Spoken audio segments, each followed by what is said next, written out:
നമസ്കാരം.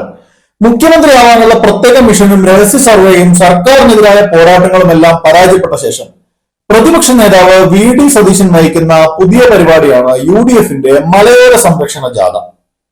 കാട്ടിലെ ജീവികളിൽ നിന്നും നാട്ടിലെ മനുഷ്യരെ സംരക്ഷിക്കാൻ വേണ്ടി സർക്കാർ യാതൊരു നടപടിയെടുക്കുന്നില്ലെന്നും സർക്കാർ പരാജയപ്പെട്ടെന്നുമൊക്കെ പറഞ്ഞ് പ്രതിഷേധിച്ചാണ് ഈ പുതിയ പരിപാടി. പരമ്പരാഗതമായി ചെയ്യുന്ന കാര്യമുണ്ട്.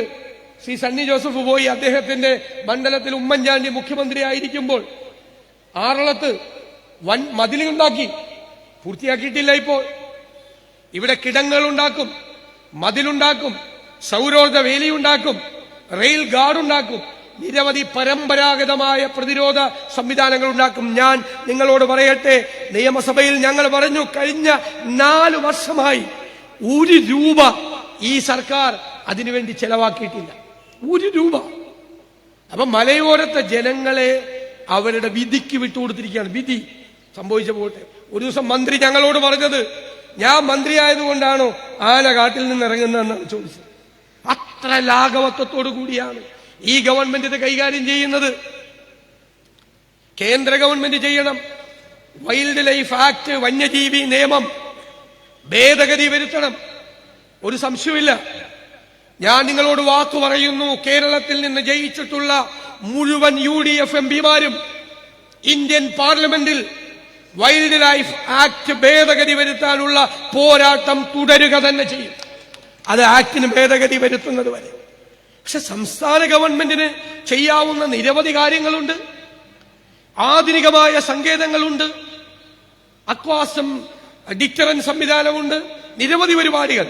തമിഴ്നാട്, കർണാടക ഉൾപ്പെടെയുള്ള ഇന്ത്യയിലെ വിവിധ സംസ്ഥാനങ്ങൾ ഈ കാട്ടിൽ നിന്നിറങ്ങുന്ന മൃഗങ്ങളെ തിരിച്ചോടിക്കാൻ ഉള്ള ഏറ്റവും മോഡേൺ ആയിട്ടുള്ള സംവിധാനങ്ങളുണ്ട്.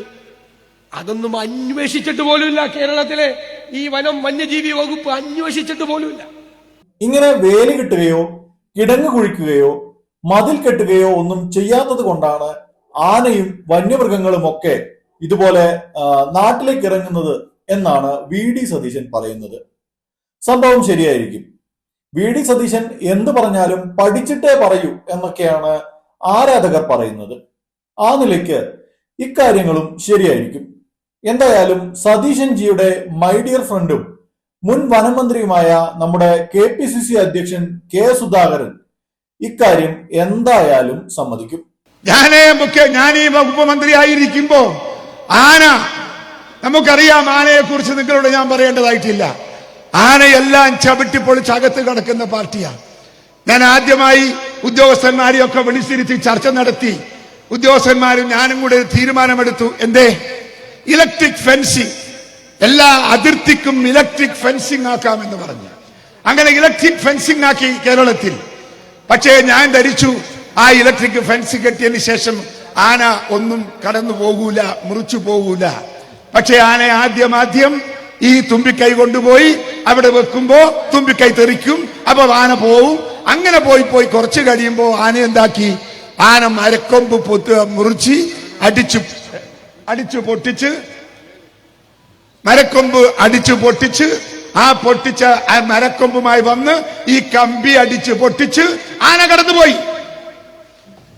അത് പോയപ്പോ നമ്മള് പരസ്പരം ആലോചിച്ചിട്ട് പറഞ്ഞു, ഇനി എന്താ മാർഗം? ഇനി നമുക്ക് മതില് കെട്ടാം. മതില് കെട്ടിയപ്പോഴും കുറെ നാള് ഇത് മതിലൊന്നും പൊളിക്കാതെ നിന്നു. പക്ഷെ പിന്നീട് ആന വന്ന് ഈ മതിൽ പൊളിച്ച് തകർത്ത് ആനയകത്തേക്ക് കടന്നുപോയി.